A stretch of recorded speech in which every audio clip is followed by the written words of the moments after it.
Saudara, Anda menyaksikan Kompas Bisnis bersama saya Putri Oktaviani. Badan Pusat Statistik melaporkan pertumbuhan ekonomi Indonesia sepanjang tahun 2025 mencapai 5,11% secara tahunan. Angka ini, saudara, menjadi rekor tertinggi sejak tahun 2023, meski sebelumnya meleset dari target pemerintah sebesar 5,2% secara tahunan. Menurut Kepala BPS Amalia Adininggar Widyasanti, pertumbuhan ekonomi Indonesia 2025 lebih tinggi dari ekonomi Tiongkok, Singapura, Malaysia, Korea Selatan, dan Filipina. Kepala BPS bilang perekonomian Indonesia diukur berdasarkan besaran PDB 2025 atas dasar harga berlaku mencapai 23.821 triliun rupiah. Berikut pernyataan lebih lengkap dari Kepala BPS. Ekonomi Indonesia pada triwulan 4 2025 mengalami pertumbuhan sebesar 5,39% secara year on year, atau sepanjang tahun 2025 ekonomi Indonesia tumbuh sebesar 5,11%. Mari kita lihat industri pengolahan yang tumbuh didorong oleh permintaan domestik dan luar negeri. Penyumbang utama pertumbuhan ekonomi tahun 2025 adalah industri pengolahan, perdagangan, pertanian, dan infokom. Hal ini terutama didorong oleh peningkatan mobilitas masyarakat yang menyebabkan kenaikan pengeluaran untuk makanan dan minuman, transportasi dan komunikasi, serta penambahan barang modal berupa mesin dan perlengkapan. Nah, yang menarik, saudara, di hari yang sama, Moody's Investor Service merilis peringkat kredit Indonesia dengan afirmasi peringkat kredit Indonesia dipertahankan pada level Baa2 atau satu tingkat di atas batas investment grade. Namun, outlook Indonesia turun dari stabil ke negatif. Moody's menyoroti tata kelola ada ketidakpastian dalam pengambilan kebijakan. Kebijakan pemerintah Indonesia cenderung sulit diprediksi. Nah, kita ke data selanjutnya. Kita lihat pertumbuhan ekonomi Indonesia secara kumulatif selama 5 tahun terakhir. Ini didapat dari BPS, saudara. Di tahun 2021, pertumbuhan ekonomi Indonesia tercatat 3,70%. Kemudian di tahun 2022 melesat 5,31%. 2023 tumbuhnya negatif 5,05%. Kemudian 2024 5,03%. Dan di 2025 atau data terbaru adalah 5,11%. Realisasi pertumbuhan ekonomi 2025 ini lebih baik dibandingkan tahun 2024 dan juga tahun 2023, alias tertinggi selama 3 tahun terakhir. Lalu bagaimana dengan pertumbuhan ekonomi pada kuartal 4 tahun 2025? Kita lihat ke data berikutnya. Oke, ini adalah pertumbuhan ekonomi Indonesia tahun 2025 secara tahunan. Di kuartal pertama itu tumbuhnya 4,87%, kemudian di kuartal 2 itu naik 5,12%, namun di kuartal 3, saudara, ada penurunan jadi 5,04%, dan data terakhir di kuartal 4 atau secara triwulanan ini menjadi 5,39%. Pertumbuhan ekonomi pada kuartal 4 tahun 2025 ini sebesar 5,39%. Ini merupakan yang tertinggi sejak pandemi COVID-19. Nah, BPS bilang kinerja ini menunjukkan bahwa ekonomi domestik tetap solid meski ada perlambatan global. Lalu seperti apa pertumbuhan ekonomi menurut lapangan usaha? Kita ke data berikutnya.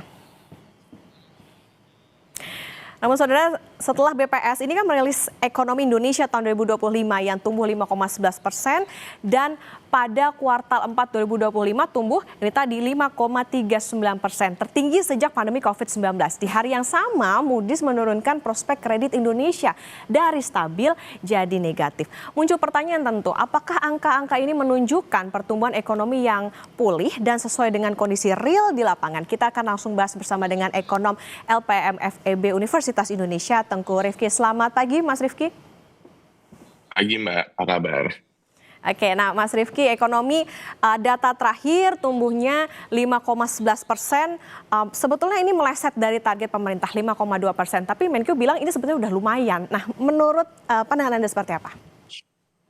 Ya, jadi kalau kita lihat tumbuh 5-11% ini kan didorong dengan pertumbuhan kuartal 4 ya, yang mencapai 5,39% atau hampir 5,4%. Nah ini kita memang melihatnya masih cukup tinggi ya, karena memang pertumbuhan ekonomi ini nggak dibarengi dengan transformasi struktural atau perbaikan secara fondasi ekonomi. Kita melihat pertumbuhan 5,39% di kuartal 4 yang menyebabkan pertumbuhan 5,11% untuk seluruh tahun ini memang didorong oleh satu faktor musiman, kemarin ada libur akhir tahun, kedua juga didorong oleh adanya stimulus dan paket insentif pemerintah menjelang akhir tahun.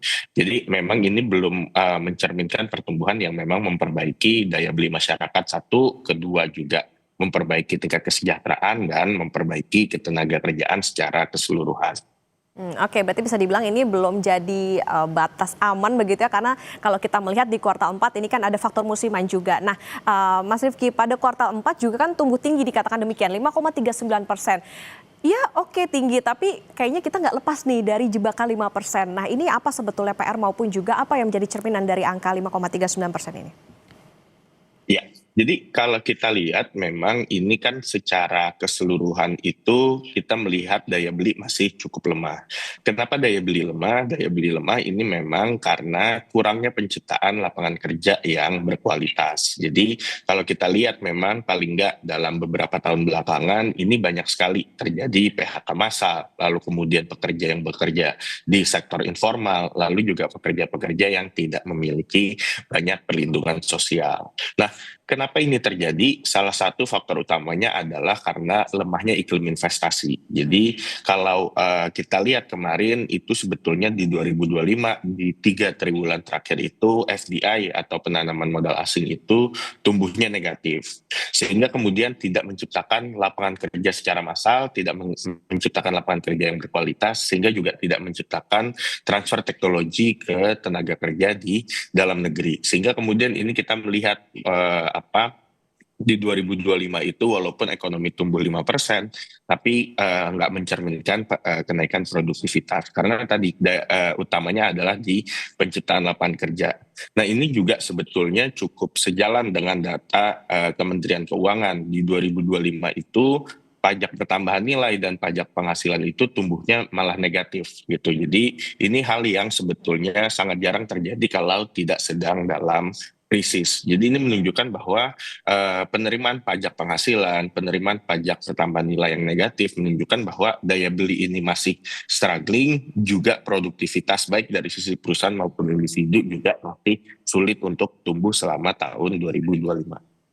Oke, secara real memang kondisinya belum memungkinkan untuk bisa dikatakan perbaikan begitu. Kemudian juga yang disoroti Mas Rifki soal Moody's yang bilang soal kebijakan pemerintah cenderung sulit diprediksi. Nah, koordinasi dan cara komunikasi kebijakan juga jadi catatan. Apakah LPMU ini memiliki catatan serupa juga dengan apa yang digambarkan oleh Moody's? Ya, kalau kita melihat memang banyak dari kebijakan pemerintah itu cenderung sifatnya reaktif ya daripada responsif. Jadi artinya kemudian krisisnya baru muncul, kemudian masalahnya baru muncul, pemerintah selalu melakukan langkah-langkah short term.